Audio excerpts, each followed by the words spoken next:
గురువందనం చేసుకుందాం friends. Start చేస్తున్నాం. Okay. Lakshminarayana నా ఆత్మ ప్రణామములు, అలాగే బ్రహ్మర్షి పితామహ పత్రిజీ దంపతులు నా ఆత్మ ప్రణామములు, సద్గురులైన వంశీకరణ దంపతులు నా ఆత్మ ప్రణామములు, నాకై సహకరిస్తున్న మాస్టర్స్ కు, నా తల్లిదండ్రులకు, నా ఫ్యామిలీ మెంబర్స్ కు ఆత్మ ప్రణామములు, ఇక్కడ యూట్యూబ్ లో వీక్షిస్తున్న ఆత్మబంధువులందరికీ నా ఆత్మ ప్రణామములు. థ్యాంక్ యూ అండి, థ్యాంక్ యూ. మనము ఈఎస్పి పవర్ గురించి చెప్తున్నామండి. ఈరోజు ఈఎస్పి యాక్టివ్ అయిందా లేదా, ఎలా తెలుస్తుందంటే కొన్ని కళల్లో వచ్చినవి రియలా కాదా, అంతరంగం చెప్పింది, సిక్స్త్ సెన్స్ చెప్పింది ఒకటా కాదా, ఇలాంటి డౌట్లన్నీ మనకు వస్తూ ఉంటాయి. ఈఎస్పి పవర్ కనెక్ట్ అయితే ప్రకృతితో కనెక్ట్ అవుతామా, లేకపోతే నా సిక్స్త్ సెన్స్ పవర్ యాక్టివ్ కాదా, అయిందా లేదా, సిక్స్త్ సెన్స్ తో వచ్చే పవర్స్, వచ్చే సందేశాలు అంతరంగ సందేశాల, దైవాత్మిక సందేశాల, మనల్ని వేరే విధంగా మిస్గైడెన్స్ ఇస్తున్నాయా, ఈ సందేశాల గురించి మనం తెలుసుకుందామండి ఈరోజు. అంటే ఇది స్పిరిచువల్ రాడార్లో ఒక భాగం అన్నమాట ఈఎస్పి పవర్ అనేది. ఈఎస్పి పవర్ జంతువులు ఎలా ఉంటుంది అనేది కూడా మనం ఈరోజు తెలుసుకుందాము. సిక్స్త్ సెన్స్ అంటే తెలియని వాళ్ళు ఉండరు, ధ్యానం చేయని వాళ్ళు కూడా దీని గురించి తెలుస్తుంది. అప్పుడప్పుడు నా సిక్స్త్ సెన్స్ ఏదో చెప్తుంది అదే అనుకుంటాం కదా, అట్లా మనకు తెలుస్తూ ఉంటది అనమాట. 5 రకాలు సెన్సెస్ ఉన్నాయి. కళ్ళు, ముక్కు, చెవి, స్పర్శ, నాలుక ఉన్నాయి. అవి అందరికీ తెలుసు కదా. దీనికి బియాండ్ ఉన్నదే సిక్స్త్ సెన్స్. ప్రతి వ్యక్తిలోనూ ఇది ఉంటుంది అనమాట. ప్రతి వ్యక్తిలోనే ఉంటుంది. 6వ మెట్టు మనం చూడాలనుకుంటే ఈ 5 సెన్స్ పర్ఫెక్ట్ గా ఉపయోగించుకోగలిగితేనే మనకి 6వది యాక్టివ్ అవుతుంది. 6వ మెట్టు చూడాలంటే ఈ 5 మెట్లు ఒక్కసారి ఎక్కకుండా 6వ మెట్టు ఎక్కలేం కదా. సపోజ్ ఒక గుడ్డివాన్ని తీసుకున్నామండి, కళ్ళతో చూడలేడు కానీ టచ్ తో పట్టుకుంటాడు. ఎంత కరుణ ఆ గుడ్డి వాళ్ళు, ఆ టచ్ అనేది, ఆ టచ్ తోనే ఆయన అన్ని తెలుసుకుంటాడు. ఇది మన జీవితంలో ఎలా ఇంప్రూవ్ చేసుకోవాలనే దాన్ని ఒకటి ప్లస్ అనుకోవాలి, లేని దాన్ని మైనస్ అనుకోవాలి. గుడ్డివాడికి ఆ కళ్ళు లేవు కదా, అది మైనస్. మీ జీవితంలో ఏ లోటు ఇచ్చాడో భగవంతుడు, ఆ లోటుని మరొక చోట ఫుల్ఫిల్ చేస్తాడు. దీనికి కొంచెం ఓపికగా ఉండాలి. అయితే 2 స్త్రీలు ఉన్నారు. దీనికి ఒక ఎగ్జాంపుల్ చెప్పుకున్నామండి. ఒక స్త్రీ భర్త ఎంతో ప్రేమగా ఉంటాడు అనమాట, చక్కటి బాధ్యతగా ఉంటాడు. ఆమెకి ఏ మాత్రం బయటకు వెళ్ళడానికి ఛాన్స్ ఇవ్వడు అనమాట. పర్మిషన్ లెటర్ లాగా ఇవ్వాలన్నమాట. తన నెలలో ఇంట్లో ఏమి చల్లవు. ఇంకో ఏముంటుంది, ఇంకో ఆవిడది ఏంటి, ఆమెది జైలు జీవితం. కడుపు నిండా తినడానికి తిండి ఉంది, భర్త ప్రేమ, చక్కటి సంతోషం, పురుషుడు అన్నీ ఉన్నాయి, బాధ్యతగా ఉంటాడు. కానీ బయటికి వెళ్ళనివ్వడు ఫస్ట్ స్త్రీ. ఇంకో స్త్రీ ఏంటి, భర్త ఏమి పట్టించుకోడు, ప్రేమగా ఉన్నాడు, వస్తారు, తింటారు, పడుకుంటారు, అంతవరకే. ఇంట్లో ఒక బీరువా ఉన్నట్టు ఒక ఆవిడని చూస్తూ ఉంటాడు. అయితే ఇది ఆ భార్య స్వేచ్ఛ అంటారో, కావాల్సిందంతా ఇస్తూ ఉంటాడు. ఏమైనా వెళ్ళి ఇంటికి జాగ్రత్తగా వెళ్ళు, తాళం వేసి వెళ్ళు అని చెప్తూ ఉంటాడు. ఈ 2 జీవితాలనే తీసుకున్నాం. గమనిస్తే ఒకటి ఏంటంటే మాయ, అంటే 2 జీవితాల్లోనే మాయ ఉంది. 2 స్త్రీలను గమనిస్తే ఒకరికి ప్రేమ కావాలి, ఇంకొకరికి స్వేచ్ఛ కావాలి. అట్లాగే ఈ 2 జీవితాలు గమనిస్తే ఇంకా గమనించగలిగితే 5 సెన్స్ ఆఫ్ ఆర్గాన్స్ ఉంటే, అలాగే మన జీవితంలో కూడా లోట్లు వాస్తవం అన్ని యాక్సెప్ట్ చేసుకోగలగాలి. జ్ఞానేంద్రియాల ద్వారా సిక్స్త్ సెన్స్ పనిచేస్తుంది. దీన్నే ఇంట్యూషన్ అంటారు, వాయిస్ ఆఫ్ ది సోల్ అంటారు. మన జీవితంలో ఎలా ప్రవర్తించాలి, ఏ మాటలు మాట్లాడాలి, ఎలా మాట్లాడాలి, ఏం పని చేయాలి, ఏ పని చేయకూడదు, ఎలా వెళ్ళాలి, ఏ మార్గంలో వెళ్ళాలి, ఏ మార్గంలో వెళ్ళకూడదు అన్ని దాన్ని పట్టించుకోము. ఎప్పుడు మనం వాటి గురించి పట్టించుకోము. అంటే ఇతర జీవితాల్లో తొంగి చూస్తాం కానీ మన జీవితంలో మనం పట్టించుకోము. ఈ విషయాన్ని మనకు తెలియాలంటే కొంతకాలం ధ్యానం చేయడం, కళల ద్వారా జ్ఞానం పొందినప్పుడు మాత్రమే మన జీవన విధానంలో కొంత మార్పు వస్తుంది. అప్పుడు హైయర్ గైడెన్స్ చేస్తూ దాని లాజికల్ మైండ్ సలహాలు సూచనల ప్రకారం సబ్ కాన్షియస్ మైండ్ ద్వారా ఇది అందుతుంది. ఇది ఒక అండర్స్టాండింగ్ లెవెల్ అన్నమాట. కాన్షియస్నెస్ ద్వారా దానికి రాదు. భయపూరితంగా వచ్చిన ఏ భావమైనా ఫిజికల్ మైండ్ తో వస్తుంది అనమాట. కంప్లీట్ గా ప్రేమ, క్షమ, సరెండర్నెస్ ఇవన్నీ ఉన్నటువంటి ప్రేరణ ఇస్తుంది సిక్స్త్ సెన్స్. అంటే భయం ఇచ్చేది సిక్స్త్ సెన్స్ ఇవ్వదన్నమాట. ఇది ఒకటి మనం గుర్తుపెట్టుకోవాలి. ఈగోయిస్టిక్ మైండ్ వర్క్ చేయదు. ఇక్కడ కూడా సిక్స్త్ సెన్స్ లో ఈగోయిస్టిక్ మైండ్ కూడా వర్క్ చేయదు. అన్కండిషన్ లవ్ తో వస్తూ ఉంటుంది అనమాట. పలానా వ్యక్తి పలానా వస్తువు ఇద్దాం అనుకుంటాడు. ఆ వ్యక్తి తన ప్రేమను పంచుతాడు. అంటే ఆ కరుణ జాలితో మనం చేయలేమన్నమాట. ఏమి ఆశించకుండా మనం చేస్తాం చూడండి, అది unconditional love. Sixth sense guidance చేస్తూ ఉంటుంది. దీని ప్రేరణ మనకు కలిగిస్తూ ఉంటుంది. అప్పుడు మనకు గట్టి స్థిరమైన నమ్మకం వస్తుంది. ఇద్దరు ఇదంతా సోల్ బియాండ్ అంటే ఈ భావన వస్తుంది అనమాట. సెల్ఫ్ లవ్, సెల్ఫ్ ఫర్గివ్నెస్ వల్ల వస్తుంది. ఈ ఆత్మతత్వంలో self love, forgiveness, love yourself, that's all మనం అంతా అనుకుంటాం. ప్రతి దానికి ప్రతి వ్యక్తితోనే ఉంటుంది. కానీ మనము ప్రేరణ త్రికరణ శుద్ధిగా మనస, వాచ, కర్మేణ సెల్ఫ్ రియలైజేషన్ లో ఉన్నప్పుడు మాత్రమే సెల్ఫ్ చెక్ చేసుకుంటూ ఉండాలి.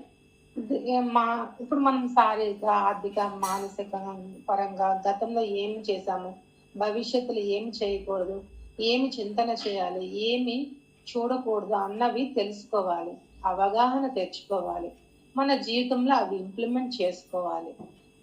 ఆర్థిక పరంగా అక్కడ గతంలో ఖర్చులు పెట్టాము, ఇప్పుడు దానికి గైడ్ చేస్తూ కొంత దాచుకుంటే ఆర్థిక పరంగా కొంత స్థిరత్వం వస్తుంది కదా. అలాగే ధ్యానంలో ఆధ్యాత్మిక స్థితిలో పాజిటివ్ గా ఉన్నప్పుడు ఆత్మ ఎదుగుదల ఒక విధంగా ఉంటుంది. మానసికంగా ఏమి అవసరం లేనప్పుడు అంటే విఏడి సార్ అంటూ ఉంటారు కదా, విఏడి అవసరమా, ఉపయోగమా, నిజమా అనేది తెలుస్తుంది అనమాట. మనకి ఈ దివిజ్ఞాన తత్వంపై మనం ఉన్న ప్రతి వ్యక్తికి ఒక విధంగానే వస్తుంది. అంటే మనం ఈ దివిజ్ఞానం ప్రతి ఒక్క దగ్గర, అదే విశ్వం నుంచి ప్రతి ఒక్కరికి ఒక విధంగా వస్తుంది.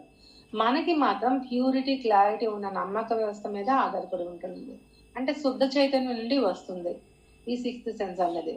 ఈ సిక్స్త్ సెన్స్ నుండి ఇన్ఫర్మేషన్స్ రియల్ గా వస్తాయి. ఇటువంటి ఇన్ఫర్మేషన్ కి స్పిరిచువల్ గా ప్రాక్టీస్ చేయాలి. ఎంతగా మనం ఎంతగా అబ్జర్వ్ చేసుకుంటాం, అంటే మనల్ని మనం ఎంతగా అబ్జర్వ్ చేసుకుంటామో దీని గురించి మన ఇంట్లో కూడా ప్రాక్టీస్ చేయొచ్చు. 24 గంటలు ఇంట్లో ఉంటుంటారు కదా మన మధ్య బంధాల్లో ఉన్న వ్యక్తులు, వాళ్ళతో ప్రాక్టీస్ చేయొచ్చు. ఆ ఆలోచనలు, భావాలు, నమ్మక వ్యవస్థ మారిపోతుంది. అలా ప్రాక్టీస్ చేసినప్పుడు నెగిటివ్ మైండ్ సెట్ ఉంటే మాత్రం మనకి ఇది ఇన్ఫర్మేషన్ రాదనమాట. మీతో మీరు సమయం కొంతసేపు గడపగలిగితేనే నిద్ర రాత్రంతా ధ్యానము అట్లా చేయగలిగితేనే కొంత పనిలో పడుతూ అది చేస్తేనే ఎక్స్పీ పవర్ యాక్టివ్ చేసుకోవడానికి అవుతుంది. తర్వాత సిక్స్త్ సెన్స్ తర్వాత థర్డ్ ఐ మూలం. అంటే ముందు సిక్స్త్ సెన్స్, ముందు 5 ఆర్గన్స్ యాక్టివ్ చేసుకోవాలి. తర్వాత సిక్స్త్ సెన్స్, తర్వాత థర్డ్ ఐ వస్తుంది అనమాట. ఈ ఈఎస్పి పవర్ యాక్టివ్ చేయాలంటే భగవంతుని భాష. మన జీవితంలో చాలా కష్టాలను, సమస్యలను కూడా తొలగించుకోవచ్చు. ఎక్స్పీరియన్స్, ఇన్ఫర్మేషన్, సర్వీసెస్, ట్రైనింగ్, అంటే హాస్టల్ ట్రైనింగ్ అవి ఉంటాయి కదా, అవి డైమెన్షన్ లో ఒక్కొక్క సాంకేతికంలో ఒక్కొక్కలా ఉంటుంది. చిన్న పిల్లల ద్వారా, పక్షుల ద్వారా, దృశ్యం ద్వారా చాలా చాలా రూపాలు నుండి, ప్రకృతి నుండి ఇవి వస్తాయి అన్నమాట. చుట్టాలు వస్తూ ఉంటారు, అంటే కాకులు అరుస్తూ ఉంటాయి, చుట్టాలు వస్తారంట, అట్లా ఉంటాయి అన్నమాట ఈ సిక్స్త్ సెన్స్ సైన్స్ అన్నమాట. వంటింట్లో ఏదో పడుతుంది మనకు అనిపిస్తుంది, అక్కడ ఏదో పడుతుంది, విత్ ఇన్ సెకండ్స్ అనుకుంటే ఇలా పడిపోతుంది అనమాట. అట్లా గిన్నె పడ్డమో ఏదో జరుగుతుంది. కుక్కలు కూడా ఏదో డిఫరెంట్ గా ఏదో చెప్పాలని ఎదురు చూస్తూ ఉంటాయి. అట్లా అది 6th సెన్స్ అన్నమాట. జంతువులకి, పక్షులకి ఈ ఈఎస్పి పవర్ తో ముందే అన్ని తెలిసిపోతాయి అన్నమాట. ఈఎస్పి పవర్ యాక్టివ్ చేసుకోగలిగితేనే ప్రతిరోజు ఇంట్లో డాబా మీద ప్రకృతిలో గడపాలి, ప్రకృతిలో చూడగలగాలి, అబ్జర్వ్ చేయాలి, విని స్పర్శ చెంది అనుభవం మనసులోకి నిలిచిపోవాలి. అలా కాకుండా పాయింట్ ఇంటూ అదర్స్ అంటే don't interfere into the others life. అంటే డాబా మీదకి వెళ్ళి పక్కన చూడడం అలా కాదు, మౌనంగా మనల్ని అబ్జర్వ్ చేయాలి. ఆ కొమ్మలు ఎలా ఉన్నాయి, ఆ పక్షులు ఎలా ఉన్నాయి, ఆ కదలికలు ఎలా ఉన్నాయి, ఆ ధ్వనులు ఎలా ఉన్నాయి, ఆ రుచులు ఎలా తెలుస్తున్నాయి, గాలి విజయం మెల్లమెల్లగా ఒక్కొక్కటిగా ఎలా అబ్జర్వ్ చేయాలి. ప్రతిరోజు 1/2 అవర్ చేయాలి దీన్ని. సో ఫ్రెండ్స్, 5 ఇంద్రియాల ద్వారా జ్ఞానానుభవం పొందుతాము. తర్వాత ఈఎస్పి యాక్టివ్ అవుతుంది. ఆ ఈఎస్పి యాక్టివ్ అయిన తర్వాత మనకి 6th సెన్స్ యాక్టివ్ అవుతుంది.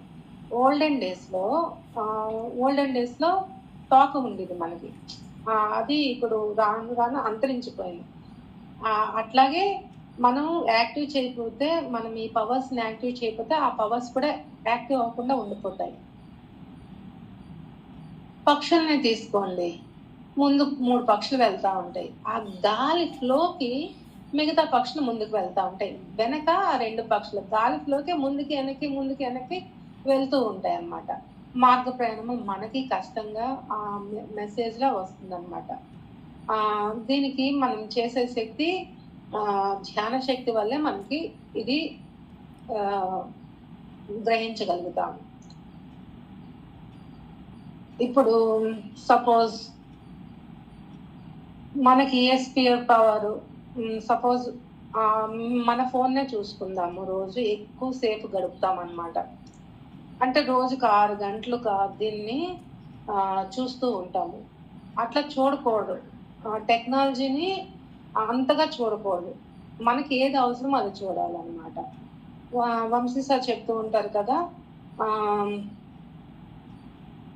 విడిచిన వెంటనే అంటే సూర్యుడు అభిముఖంగా కూర్చోండి, ధ్యానం చేయండి, ప్రకృతితో అనుసంధానం అనే పద్ధతిని ఇప్పుడు మనం తెలుసుకుందాము. ఫస్ట్ గ్రద్ద కళ్ళలా చేయాలన్నమాట. మనం గ్రద్ద ఎంత పైనుంచి చూసినా అది గ్రద్ద పోలుస్తుంది అనమాట. అట్లా గ్రద్ద కళ్ళలా చేయాలన్నమాట. తర్వాత సెన్స్ ఆఫ్ ఆర్గాన్స్, గ్రద్ద కళ్ళను, కుక్క వాసనను, నాలుక పాము, చర్మం అయితే ఏనుగును, అట్లా మనం గుర్తు పెట్టుకోవాలన్నమాట. బియాండ్ లోకి వెళ్ళి చూడాలన్నమాట. ప్రాక్టీస్ చేసేటప్పుడే ఇవన్నీ మనకు తెలుస్తాయి. ఈ పక్షులు చుట్టూ వస్తాయి కదా, మనకు ఆశ్చర్యం వస్తుంది అనమాట. అంటే మనము అవన్నీ చూసినప్పుడు ఏంటంటే మనం మనస్సు దాటి హృదయం ఆశ్చర్యం అవుతుంది అనమాట. మీ ఇంటి దగ్గరగా ఉన్న ప్రకృతి దగ్గరగా మీరు ప్రాక్టీస్ చేస్తూ ఉండాలి. మీరు ఎవరితోని కనెక్ట్ అవ్వకుండా ఓన్లీ ప్రకృతితో ఉన్న ఆ దృశ్యాన్ని మాత్రమే లాక్ చేసుకుంటూ ఉండాలి. స్మెల్ ఫస్ట్ది ఐస్, తర్వాత స్మెల్. ప్రకృతిలో దూరంగా వచ్చే గడ్డి వాసన, వర్షం వాసన, భూమి వాసన, మట్టి వాసన, ఇవన్నీ స్మెల్ చేస్తూ అప్పటికప్పుడు మనం స్మెల్ చేస్తూ ఉంటే ఈరోజు వర్షం పడుతుంది అన్నది మనకు తెలుస్తుంది కదా. అట్లా స్మెల్ చేసినప్పుడు నిద్రపోయినప్పుడు ఎవరైనా నిద్రపోయినప్పుడు న్యూరన్లో ఉన్న నెర్వ్స్ మనకి యాక్టివ్ అవుతాయి అన్నమాట. మనం పల్లెల్లో ఏది ఉన్నదో మనం చూసి ఇలాగా ఆ వాసనతోనే పసిగట్టేస్తూ ఉంటాయి కదా. కొంతమంది అయితే ఉప్పు స్మెల్ చూస్తే ఉప్పు సరిపోయిందో లేదో కూడా చూస్తారనమాట. అట్లా మనం కూడా చూసుకోవచ్చు అన్నమాట.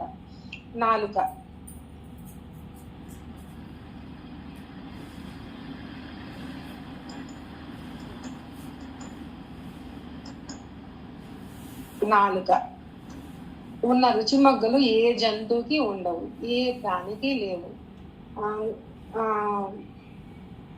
మనం ఏంటంటే మనకి ఎక్కువ రుచులు కావాలి. బూందీ లడ్డుని తింటూ ఆ పంచదారని, ఆ జీడిపప్పుని అట్లా మనం ఆస్వాదిస్తూ తినాలన్నమాట. ఇంకా పాము నాలుక బయట పెట్టి లోపల తీయడానికి 1/2 సెకండ్ పడుతుంది అనమాట. ఆ టైంలోనే ఇటువైపు మనిషి ఉన్నాడా, అటువైపు గాలి ఉందా అని ఆ పాము కనిపెట్టేటంత సిక్స్త్ సెన్స్ అనుకుంటది. అందుకే టక్కున పాము కరిచేస్తుంది కదా. అట్లా ఆ పాము గాలి ఉందా, మనిషి ఉన్నదా అంటే ఆ పాము కూడా ఎందుకు కరుస్తుంది? మనమేమైనా తను ఇచ్చేస్తామేమో కరుస్తుంది, కానీ పాము కూడా తన ఆత్మరక్షణ గురించి అది కరుస్తుంది అనమాట. అట్లాగే చెవులు ఉండవు అనమాట పాముకి. ఉన్నదాన్నే వాడుకుంటుంది, అంటే ఆ స్పర్శనే వాడుకుంటుంది. అలాగే మనం ఉన్నదానిని వదిలివేసి లేని దాని గురించి తిరుగుతూ ఉన్నాము. దానికి మనకి ప్రకృతికి ఎంతగా ఇంకా విలువ ఉంది చెప్పండి. గాలి కణాలు క్యాప్చర్ చేస్తాయి ఆహారం వైపు వెళ్తాయని. అలాగా ఆ గాలి కణాలు పాముని క్యాప్చర్ చేస్తుంది. అంటే మనం కూడా కుక్క జన్మ, పాము జన్మ, ఇలా చాలా జన్మలు తీసుకున్నాం, ఎన్లైట్మెంట్ పొంది ఉంటాము. మనకి అవన్నీ తెలుస్తాయి. ఆ సిక్స్త్ సెన్స్లన్నీ, ఆ ఆర్గాన్స్ అన్ని మన ముందే యాక్టివేట్ అయి ఉంటాయి అంట.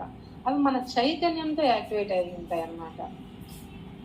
దున్నపోతు అబ్జర్వ్ చేస్తే దోమ ఈగ వస్తే తోక కొడతా ఉంటది కదా, అంటే స్కిన్ వైబ్రేషన్ అనమాట. అది మనకి దోమలు కుట్టినా మనకు తెలుస్తుంది కదా, వెంటనే టక్కని చెయ్యలిపోతుంది. అట్లా గబ్బిలం. మనం ఇప్పుడు క్లాస్లో ఉంటాము, మన మనసు పనులు వేరే చోటు ఉంటాయి. కాబట్టి ఈ రోజు నుండి డామా మీదకి వెళ్ళి ఆ ఈస్పీ పవర్ని అబ్జర్వ్ చేసుకుందాము.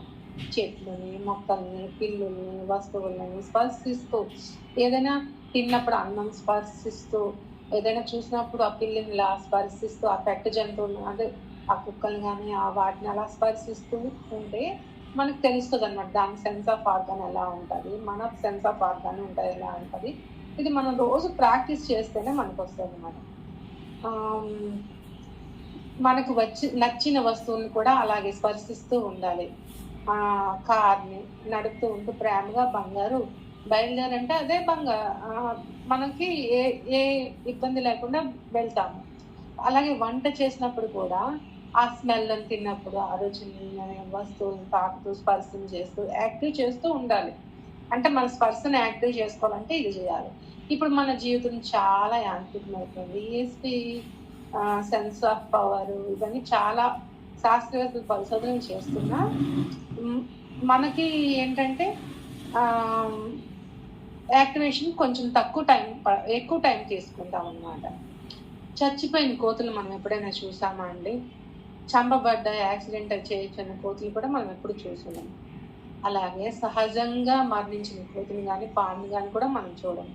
కారణం మరణం రాగానే అది ఈఎస్పీ యాక్టివ్ చేసుకొని 2 అడుగులు గొయ్యి తీసుకొని మట్టి వేసుకొని తవ్వుకొని బాడీని కూడా వైబ్రేట్ చేసుకొని చచ్చిపోతుంది అనమాట. అంటే దానికి ముందే చావు గురించి తెలిసి అది సమాధి స్థితిలోకి వెళ్ళి చచ్చిపోతుంది. ఇదే విధంగా గద్దలు, పక్షులు, కాకులు సహజంగానే చచ్చిపోతాయి. కొండల మధ్యకి వెళ్ళి చచ్చిపోతాయి అన్నమాట. ఇవి మనకి ఇప్పుడంటే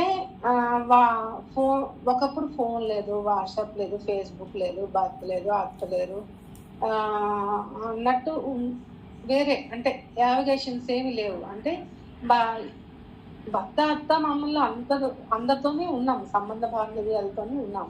కానీ మనకు అప్పుడులో ఫోన్ లేదు. కానీ ఈఎస్పీ యాక్టివేషన్లో అప్పుడు ఉంది. ఫోన్ లేని కాలంలోనే మన ఈఎస్పీ యాక్టివేషన్లో ఉంది.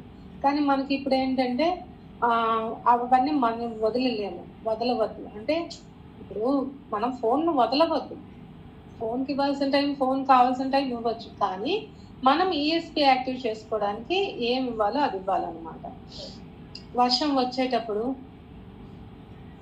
కీచురా అరుస్తాయి కదా, అలాగే హైయెస్ట్ ఈఎస్పీ పవర్ ఆల్చిప్పకన్నమాట. వర్షం పడేటప్పుడు అది ఓపెన్ అవుతుంది అనమాట.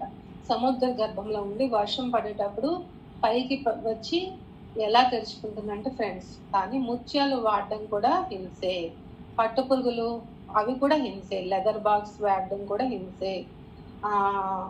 ఇంకా నాన్ వెజిటేరియన్ అసలు అంటారు, అసలు వద్దండి. ఈఎస్పీ పవర్ యాక్టివ్ కావడానికి మరొక్కసారి పాయింట్స్ చెప్పుకుందామండి. ప్రతి చిన్న విషయాన్ని, పెద్ద విషయాన్ని గమనిస్తూ ఉండాలి. పాలు భగవంతుడు ఇచ్చాడు, వెన్నను మనమే తీయాలి. ఈశ్వరుడు ఈశ్వరుడు అల్లా ఒకటేనని గుర్తుపెట్టుకోవాలి. కళలు గుర్తుంచుకోవాలి. ప్రకృతిలో ఎక్కువగా గడపాలి. మౌనంగా ప్రకృతి ఒళ్ళో ఉండాలి. క్లాస్ ఫర్ ఎగ్జాంపుల్ క్లాస్ వింటున్నామండి, రాయాలి. కొన్ని పాయింట్స్ రాసినప్పుడు ఏంటంటే మనకి ఆ పవర్ కూడా యాక్టివ్ అవుతుంది. ప్రకృతిని పాయింట్గా అబ్జర్వ్ చేస్తూ చూడాలి. మీతో మీరు ఎక్కువ టైం గడపాలి. ప్రస్తుతం ఈఎస్పి పవర్లో ఉందో లేదో తెలుసుకోవాలంటే కొత్త ప్రదేశానికి వెళ్ళినా, బుక్ చదివినా, సినిమా చూసినా, ఇంకెక్కడికో వెళ్ళినా, విన్నా, చదివినా జ్ఞాపకం ఈఎస్పి యాక్టివ్ అవుతుంది. కళలు ఎక్కువగా వస్తూ ఉంటాయి. ఈఎస్పి యాక్టివ్ అయినప్పుడే కళలు ఎక్కువ వస్తూ ఉంటాయి. మీ కళలు మాత్రం వచ్చాయంటే ఈఎస్పి ఉన్నట్టే. కొత్త వాళ్ళకి వచ్చినప్పుడు వాళ్ళు ఏదైనా డబ్బు అడిగినప్పుడు వాళ్ళ అవసరంగా అడుగుతున్నారా, అనవసరంగా అడుగుతున్నారా, మనకి ఆటోమేటిక్గా అదే ఈఎస్పి పవర్ యాక్టివ్ అయినప్పుడు కూడా మనకు తెలిసిపోతుంది అనమాట. మార్కెటింగ్ ఫీల్డ్ ఇంకా చూస్తే వాళ్ళు కూడా ఎక్కువ ఇబ్బందులు పడుతూ ఉంటారు అన్నమాట. సాంకేతిక లోపాలు ఇవి పెట్టి, అంటే వాళ్ళు ఏంటంటే వినాలి, ఆ బుక్ చదవండి, ఈ బుక్ కొనండి, ఈ బుక్ కొనండి, ఆ బుక్ కొనండి అని అలా చేస్తూ ఉంటారు కదా. వాళ్ళకు కూడా ఈఎస్పి పవర్ ఎక్కువగా ఉపయోగపడుతుంది అనమాట. హిమాలయాలు యోగులు వాళ్ళ గురించి పాయింట్స్, ఈఎస్పి పవర్ ఉందా లేదంటే ఆ మంచులో కొంతమంది యోగులు అంత చల్ల ఉంటారంటే వాళ్ళకి శ్వాసనాడి ఆ టైంలోని సూర్యనాడి యాక్టివేషన్ అవన్నీ తెలుస్తాయి. ఈఎస్పి పవర్ ఉంటేనే అవి కూడా యాక్టివ్ అవుతాయి. ధ్యానంలో మనకు కమాండ్స్ కానీ అవన్నీ వచ్చినప్పుడు బాడీలో ఉన్న హీట్ సెండ్ అయ్యి యాక్టివ్ చేస్తారనమాట. అట్లా వాడికి హిమాలయ యోగులకి అట్లా జరుగుతుంది అనమాట. సార్ ఎక్స్పీరియన్స్ అంట, ఇది వంశీ సార్ ఎక్స్పీరియన్స్. హిమాలయాలకు వెళ్ళినప్పుడట అక్కడ స్నానం చేయడానికి వెళ్ళారంట. బాడీలో అంటే హిమాలయాలు గబుక్కుని దూకేశారనమాట. బాడీలో పాటలు పని చేయలేదంట ఒక ఆమెకి. అంటే అంత చల్లటి నీళ్ళు తెలియలేదనమాట. ఆమె దూకేసిన తర్వాత ఆమె నీళ్ళు తెచ్చి వేడి నీళ్ళు పోసి అప్పుడు చేస్తే ఆమె అప్పుడు సెట్ అయ్యారనమాట. అలా మనము వెంటనే ఏది చేయకూడదు. ఎక్కడికైనా వెళ్ళినప్పుడు దాని గురించి తెలుసుకొని ఏం చేయాలి, అప్పుడు ఏమో అన్నది చూసుకోవాలి. ఇంకా ఏంటంటే సూపర్ స్ట్రెంత్ పవర్ కూడా వస్తాయి. ఒక చిన్న అబ్బాయి కారు కింద నడిపితే ఆ అబ్బాయి తల్లి ఇలా ఇలా లేపేసిందంట. అక్కడ ఏంటి సూపర్ స్ట్రెంత్ పవర్ వచ్చింది. ఎలాగైనా నా కొడుకుని రక్షించుకోవాలన్న సూపర్ స్ట్రెంత్ పవర్ వచ్చింది అనమాట. ఇలా పైకి లేపేసింది, కారున పైకి లేపేసింది అంటే ఎంత చూడండి. అట్లా అంటే ఇక్కడ సూపర్ స్ట్రెంత్ యాక్టివ్ గా మారింది అనమాట. అలాగే ఆంజనేయులు వారు కూడా పర్వతాన్ని తెచ్చాడంటే చూడండి లక్ష్మణ స్వామి గురించి. అట్లాగే గోవర్ధనగిరి కృష్ణుడు ఎత్తినప్పుడు కూడా ఆ పవర్ ఉంటుంది అనమాట. సూపర్ స్ట్రెంత్ పవర్ ఉంటుంది అనమాట. నో పెయిన్ నో పవర్ అనమాట. 4వది రమణ మహర్షి వాడాడు. ధ్యానంలోకి వెళ్ళి మైండ్కి కమెంట్స్ చెప్తూ ఇది యాంటీబాడీగా తీసుకోవచ్చు అని మైండ్ మొద్దుబారేటట్టు చేయకుండా ఆయన చేశాడన్నమాట. నో పెయిన్ నో పవర్ లేకుండా. అదే చూడండి 1000 బాణాలు దిగినప్పుడు భీష్ముడు నో పెయిన్ నో టైం అంటే విష్ణు సహస్రనామం వచ్చిందా లేదా యాంటీబాడీగా అట్లా వాడారనమాట. మహర్షులు రోగులు ఈఎస్పి పవర్ని అట్లా యూజ్ చేసుకుంటారు. Time controlling power. టైంని కంట్రోల్ చేయడం కాదు, ఏదైనా జీవితాన్ని ఎమర్జెన్సీ కానీ లో ఉన్నప్పుడు కానీ అప్పుడు ఇది మనకు తెలుస్తుంది. పిల్లడికి చూడండి, ఇష్టమైన వాళ్ళకి కానీ ఏదో ఎమర్జెన్సీ వచ్చింది ఆ టైంలో, అంటే ఇది ఏదో నాకు ఈరోజు పిల్లలకి ఏదో అవుతుంది, లేకపోతే నాకు తెలిసిన వాళ్ళకి ఏదో అవుతుంది అన్నది తెలుస్తూ ఉంటుంది ఈఎస్పి పవర్ వల్ల. అన్నిటికీ మూలం ఈఎస్పి పవరే.